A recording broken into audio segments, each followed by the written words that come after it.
சுண்டக்கடலை குழம்பு இது எப்படி வைக்கிறதுன்னா, சிகப்பு சுண்டக்கடலை குழம்புக்கு நல்லா இருக்கும். வெள்ளை சுண்டக்கடலை சுண்டல் சாப்பிட்றதுக்கு நல்லாயிருக்கும். இந்த சிகப்பு சுண்டக்கடலை நம்ம குழம்பு வைக்கிறதுக்கு முதல் நாள் இரவு 10 மணி போல் அதை நல்லா அலசிட்டு ஊற வச்சிடணும். விடிய காலம் எழுந்திரிச்சு அதை கழுவி எடுத்துட்டு குக்கரில் வச்சு அதை வேக வைக்கணும். அதுக்கு தேவையான பொருட்கள் கத்திரிக்காய், நமக்கு தேவையான அளவு கத்திரிக்காய் அல்லது முருங்கைக்காய், ஒரு சின்ன வெங்காயம் 10 உரிச்சது, அது இல்லைன்னா பெரிய வெங்காயம் 1, நல்ல பழுத்த தக்காளி 1, சிறிய நெல்லிக்காய் அளவு புளி, 2-3 சின்ன வெள்ளைப்பூடு பீஸு.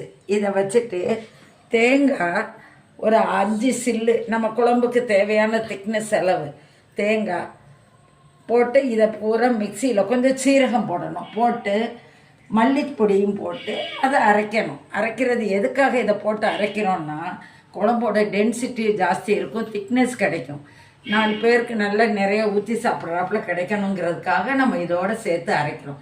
தேவையான மிளகாய் பொடி இவ்வளவு. சுண்டலுக்கு நம்ம கேஸ் ரிலீஸ் ஆன உடனே வெந்துருச்சு, 4 விசில் வச்சு எடுத்துப்போம். உப்பு போட்டு வேக வச்சுருக்கோம். இதை எடுத்துட்டு இது நமக்கு தேவைன்னா குழந்தைகளுக்கு கொடுக்கறதுக்கு ஸ்கூல் போடும்போது ஸ்நாக்ஸ் மாதிரி இதை எடுத்து கடுகு உளுந்தம் பருப்பு வெங்காயம் கருவேப்பிலை பட்டவத்தல் போட்டு தாளித்து பிள்ளைகளுக்கு ஸ்கூலுக்கு கொடுத்து விடலாம் சுண்டல் மாதிரி. இப்போ வெந்ததில் நம்ம கத்திரிக்காயை போடணும். கத்திரிக்காயை போட்டுட்டு நமக்கு தேவையான மசாலா நம்ம அரைச்சி வச்சுருக்கோம் பாருங்கள் மிக்சியில், அந்த மசாலையை இது கூடயே சேர்த்துடணும்.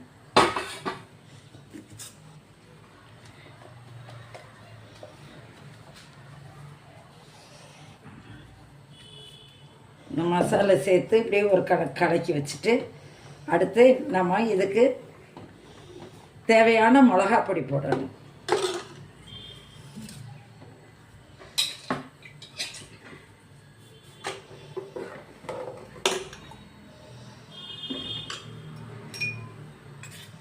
நான் 4 ஸ்பூன் போடுறேன், அவங்கவுங்க உரப்புக்கு தகுந்த மாதிரி மிளகாய் பொடி போட்டுட்டு இந்த பொடி மேலே எண்ணெயை ஊற்றணும். இது தாளிக்காமல் இது செய்கிறது, இது பொடி மேலே நம்ம குழம்புக்கு தேவையான எண்ணெய் ஊற்றணும். அது எதனாலன்னா, குழம்புல நம்ம வச்சு இறக்குன உடனே நம்ம ஊற்றுன குழம்புல எண்ணெய் அப்படியே மேலே மிதக்கும். அப்போ அது பார்க்குறதுக்கு நல்லா சாப்பிட்றதுக்கும் ருசியாக இருக்கும். அதனால் இதை மாதிரி போட்டு இப்படி எல்லாம் கலந்துட்டு இதுக்கப்புறம் நம்ம இதை குடித்து பார்க்கணும்.